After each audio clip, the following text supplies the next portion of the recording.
کہ تم ان لوگوں میں سے نہ ہو جانا جن کے بارے میں خداوند عالم قرآن مجید میں فرماتا ہے، یہ جب مومنوں کو دیکھتے ہیں تو کہتے ہیں ہم ایمان لائے، اور جب اپنے شیاطین کے ساتھ خلوت میں ہوتے ہیں تو کہتے ہیں ہم باطناً تمہارے ساتھ ہیں، اور مومنوں کا تو ہم مذاق اڑاتے ہیں۔ اگر میرے حکم کو مانتے ہو تو فوراً میرے پاس پہنچو۔ شیث بن ربی رات کے وقت عشاء کے بعد عبید اللہ ابن زیاد کے پاس پہنچا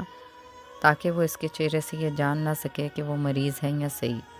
اور پھر جب وہ عبید اللہ ابن زیاد کے پاس پہنچا تو اس نے اس کو خوش آمدید کہا اور اپنے نزدیک بٹھایا۔ پھر کہا میں چاہتا ہوں کہ تم اس شخص یعنی حسین سے جنگ کے لیے نکلو اور عمر بن سعد کی کمک کو پہنچو۔ شیث بن ربی نے اس کے حکم کی تعمیل کی اور پھر عبید اللہ ابن زیاد نے 1000 سواروں کے ساتھ اسے کربلا بھیجا۔ شیث بن ربی کو کس طرح کی مثال دے کر ترغیب دلائی گئی اور فریب دیا گیا۔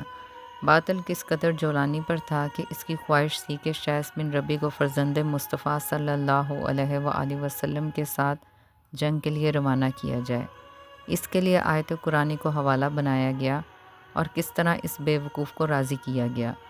کہ اگر تم نواسہ رسول خدا صلی اللہ علیہ وآلہ وسلم سے جنگ کرنے پر نہ گئے تو تم ہولناک گناہ کے مرتکب ہو جاؤ گے،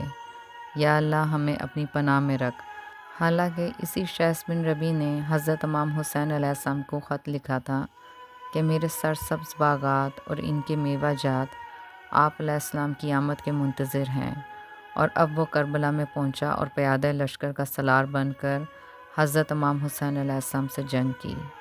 یہ وہی شخص تھا جس نے تیر برسایا اور پانی بند کیا، حتیٰ کہ اس شخص نے ثانیہ کربلا کے بعد قتل حضرت امام حسین علیہ السلام کی خوشی میں کوفہ میں مسجد بنوائی۔ جو کربلا میں شائع شہیداں سے پھر گئے، کعبہ سے منحرف ہوئے، قرآن سے پھر گئے۔ پس اس کے بعد عبید اللہ ابن زیاد نے زہر بن قیس کو 500 سواروں کے ساتھ پل صراط، جو کہ ایک پل کا نام ہے، کربلا جانے کے لیے کوفہ والے سے عبور کرتے تھے، اس پر تعینات کیا اور کہا جو شخص کوفہ سے حضرت امام حسین علیہ السلام کی مدد کے ارادے سے نکلے تو اسے جانے نہ دو۔ عامر بن ابی سلمہ جو کہ حضرت امام حسین علیہ السلام کے پاس جانا چاہتے تھے، زہر بن قیس کے برابر سے گزرے۔ زہر بن قیس نے ان سے کہا میں تمہارے ارادے سے واقف ہوں، تم حسین کی مدد کے لیے جانا چاہتے ہو، واپس لوٹ جاؤ۔